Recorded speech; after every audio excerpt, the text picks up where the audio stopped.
Um, what I have to talk about very briefly is my experiences with Occupy Vancouver and, in fact, the movement generally. I've considered myself to be an agent for change since Leary used those words, and I have been working for change in a way that I believe will bring about a great deal of happiness.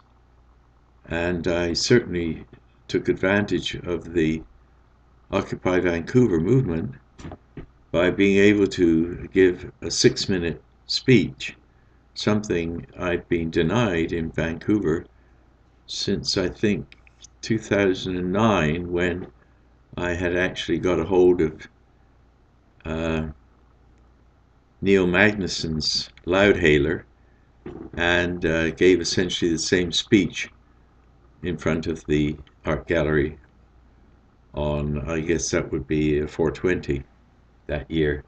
Anyway, it was very well received, and that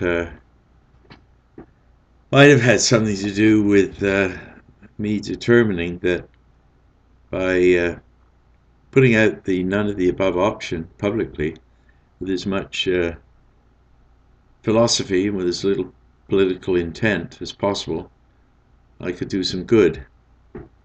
Well, unfortunately, the none of the above option was barely heard in the tumult of people wanting to take over, I guess, some aspect of government or their lives, or just simply to find a place to live. And it became like a great tide of people going to the great opportunity and sort of, you know, pushing one another out of the way to get what it was they wanted. In my own case, was a little time on the mic periodically to try and spread my message to the very small crowds, but to get it recorded for the YouTube, and most of those are put up on my YouTube right now, and you've probably some of you already seen them. Any event, I did that every day for a month, and I became uh, quite removed from all the intricacies and the politics and the oh, I don't know. I'm not a committee man. I'm a commit me person. I believe that we need to evolve a good philosophy for our future, and I think the best way to do that is really for us who have minds that we can work with, uh, to generalists I'm speaking now, who can join the dots, as they've always said, most of my life, and visualize a future, visualize solutions that are not a problem, not um, are not, what should we say, problems of our making, but problems which we are confronted with as a people by the various levels of elitism, aristocracy, dirty tricks, and blue meanness, banksterism, gangsterism, and generally criminal mentalities, which have, I believe, perverted the the well, the last few thousand one years, one might say. But I do believe the solutions are at hand, and some fundamental recognitions I think are necessary. Well-being is as much a condition of the individual mind as it is the conditions under which that human mind experiences. There's no question about it that poverty and hunger um, are all, desperate conditions which need proper attention. And if we're going to, and we're not, I might say, continue to follow the path that has preceded us for the last several thousand years, that is, of worshipping money rather than real wealth, then reptiles, crocodiles, I guess, will continue to dominate the fantasies of our our our fear, our lack of faith in the nature of creation to value us as a species. I never denied the fact that there's a bit of me, bit of reptile in me, but I think it may have come in when I was swimming up the original canal with all my other little semi-reptile friends, who then plunged into this mountain of uh, bipolarity, which where we made our home and created our eyes, our lobes, our wriggly little spinal columns.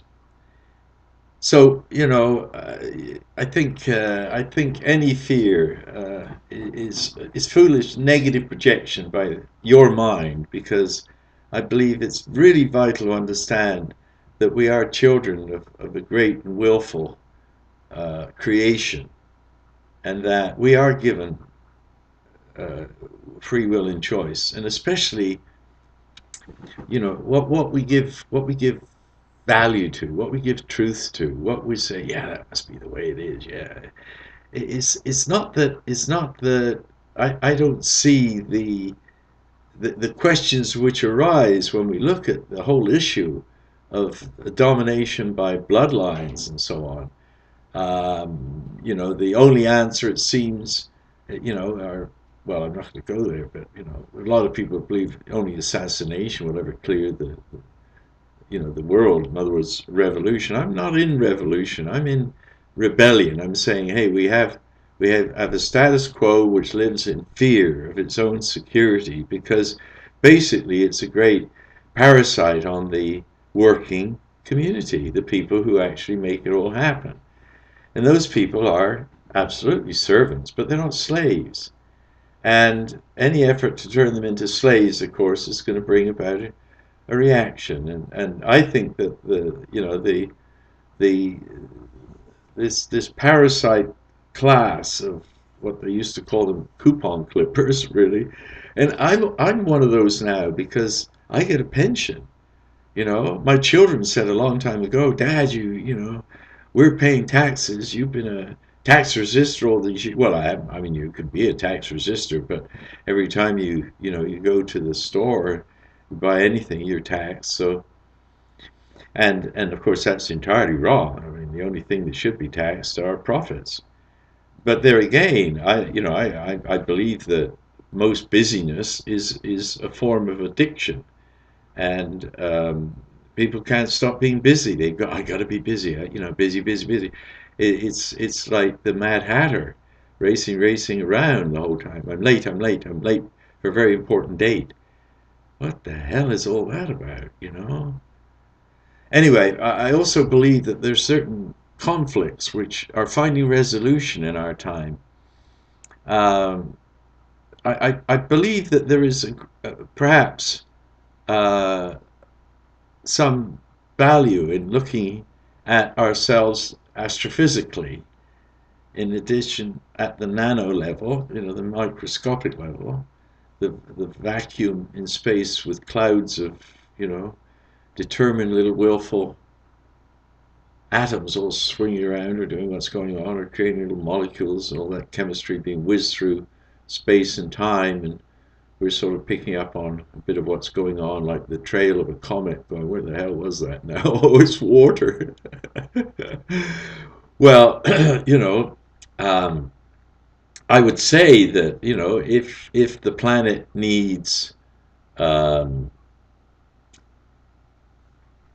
for instance, water, I don't think the solar system would have any trouble whatsoever, bringing in a couple of cloudbursts. And what are cloudbursts? Well, really, they're just meteorites of fresh water or water, H2O largely, going through the atmosphere, exploding, and falling basically through rain. And I think a few dozen like that might get us past the fears of the problems arising from the ozone.